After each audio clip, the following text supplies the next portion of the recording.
नमस्कार दोस्तों, बी.आर. चोपड़ा महाभारत के एक और अनमोल वचन वाले वीडियो में आप सभी का स्वागत है। दोस्तों, आज की इस वीडियो में अभी अनमोल वचन मैं शुरू कर रहा हूं, लेकिन इस वीडियो के अंत में मैं आपसे एक बात कहना चाहूंगा। वो बात आपको एक बार जरूर सुन लेनी चाहिए। दोस्तों, हम सभी के पास कोई न कोई लक्ष्य होता है, लेकिन वो लक्ष्य जल्दी से मिल भी नहीं रहा होता है। कई छोटी बड़ी चीजों में हम भटक जाते हैं। उसी का एक छोटा सा अपने तरफ से उपाय मैंने बताने की कोशिश की है और वो चीज मैं आपको वीडियो के अंत में बताऊंगा। अभी फिलहाल अनमोल वचन स्टार्ट करते हैं। रणभूमि में मन का कहा नहीं चलता, आखेटक से उसका आखेट नहीं छीनना चाहिए। मतलब शिकारी से उसका शिकार नहीं छीनना चाहिए। रणभूमि में सभी शिकारी भी होते हैं और शिकार भी। जिसके साथ स्वयं कृष्ण हो, उनको किसी और की सहायता की कोई जरूरत नहीं होती। कोई जन्म से क्षत्रिय या ब्राह्मण नहीं होता। सबके आने और जाने का एक उचित समय होता है। लंबी आयु से कुछ नहीं होता, क्योंकि लंबी आयु तो कायरों की भी होती है। जीवन में एक ऐसा क्षण होना चाहिए जिसको देखकर बड़े बड़े शूरवीर लज्जा जाएं, और आयु चाहे छोटी ही क्यों न हो तब भी चलेगा। भाग्य तो कर्म फल है। जैसे हर क्षण एक क्षण भी होता है और काल के महासागर की एक बूंद भी, वैसे ही हर व्यक्ति भी केवल एक व्यक्ति नहीं होता। हम सब मानव समाज के श्रृंखला के बीच की एक कड़ी हैं। जो बीत गया हम उसके उत्तराधिकारी हैं, और जो बीतने वाला है उसके उत्तरदायी हम वर्तमान हैं। हममें से किसी का भी कोई महत्व नहीं है। महत्व केवल मातृभूमि का है, देश का है। ये मत सोचो कि विजय का अमृत कौन पिएगा और पराजय का विष कौन। केवल मातृभूमि के विषय में सोचो, पीड़ा कम हो जाएगी। माताएं अपने पुत्रों की शव नहीं गिनती। हे मित्रों, यदि भारत है तो हम सब हैं, और यदि भारत नहीं तो हम में से कोई भी नहीं। इसलिए हे मित्रों, भारत देश के विषय में सोचना सीखो। माता के पास आने के लिए पुत्रों को आज्ञा की आवश्यकता नहीं होती।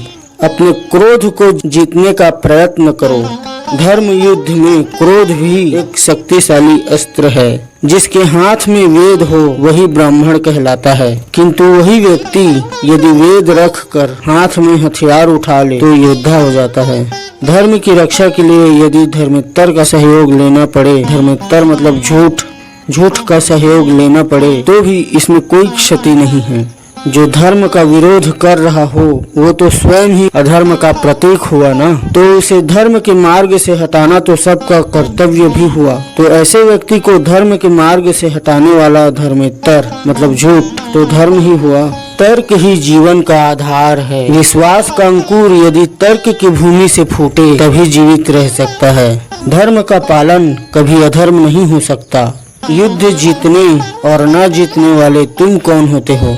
अधर्म के विरुद्ध युद्ध करना ही तुम्हारा धर्म है, तो तुम अपना कर्म करो। कर्म फल तो तुम्हारे वश में है ही नहीं। सागर मंथन के पश्चात केवल अमृत हाथ नहीं आता, विष भी हाथ आता है, और जो उस विष को पी जाए वो शिव कहलाता है।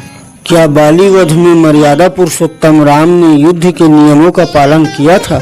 दानवीर कर्ण को घड़ी घड़ी सुत पुत्र कहकर स्वयं अपना अपमान न किया करो पार्थ। ये वीरों की भाषा नहीं है, वीरों की शैली नहीं है। माताएं तो एक सी होती हैं, और माता चाहे किसी की हो सदैव आदरणीय होती है। सफलता और असफलता तो केवल दो शब्द हैं, और अपने आप में इन शब्दों का कोई मूल नहीं। विजय पराजय, सफलता असफलता, ये तो परिणामों के अलग अलग नाम हैं, और परिणाम तो कभी आपके हाथ में था ही नहीं। और हमारे जीवन में जो भी बुरा होता है वो हमारे ही कर्मों के कारण होता है, और हम वो कर्म इसलिए कर बैठते हैं कि हम उसका परिणाम नहीं जानते होते। इसलिए जो कुछ हुआ या जो कुछ हो रहा है या जो होने वाला है उसके लिए आप अपने आप को उत्तरदायी न समझिए। यदि आप एक एक करके सारे अप्रिय काल को अपने जीवन से निकालते रहेंगे तो आपके पास तो कोई जीवन काल ही नहीं बचेगा। हाँ तो दोस्तों, मैं वीडियो के अंत में आपसे एक बात कहने वाला था ना, तो सुनिए। नदी के लहर के साथ मत चलो, नदी के बहाव के साथ चलो। कहने का ये मतलब है कि छोटे छोटे टाइम फ्रेम में मत सोचो, मत जियो, बड़े टाइम फ्रेम को लेकर चलो। इससे आप छोटे छोटे समस्याओं से घबराओगे नहीं, क्योंकि आपका विजन तो नदी के बहाव में होगा ना। तो बहते बहते एक दिन आप सागर के मंजिल तक पहुंच ही जाओगे। छोटे छोटे टाइम फ्रेम मतलब छोटी छोटी खुशियाँ, छोटे छोटे दुख तकलीफ को अगर आप सोचते रहोगे, उसमें उलझते रहोगे तो बड़े सुख को तो नहीं पा सकते ना। एक छोटा सा कंडीशन देता हूँ। 2 किलोमीटर दूर नोटों की एक गड्डी पड़ी है, ठीक है, और उसी रास्ते में बहुत सारे सिक्के बिखरा पड़ा है। तो आप जल्दी जल्दी जाकर नोटों की गड्डी को उठाओगे या सिक्कों को उठाते रहोगे। और अब उम्मीद करता हूँ कि आपको समझ में आ गया होगा। और दोस्तों, मैंने अपने इस चैनल के बस को अनमोल वचन के रास्ते से ज्ञान की मंजिल पर निकाला है, और इसमें आप लोगों के प्यार का डीजल अगर डलता रहेगा तो ये बस काफी दूरी तय कर सकती है। और ड्राइवर तो सवारी के भरोसे ही जीता है, उसी तरह मैं भी आप ही के भरोसे बैठा हूँ। आप लोग ज़्यादा से ज़्यादा मेरे बस में सवार होइए, मतलब चैनल को सब्सक्राइब कीजिए। बस के बाहर में लटक कर सफ़र करने में कोई मज़ा नहीं, बिना सब्सक्राइब करे वीडियो देखने में कोई मज़ा नहीं।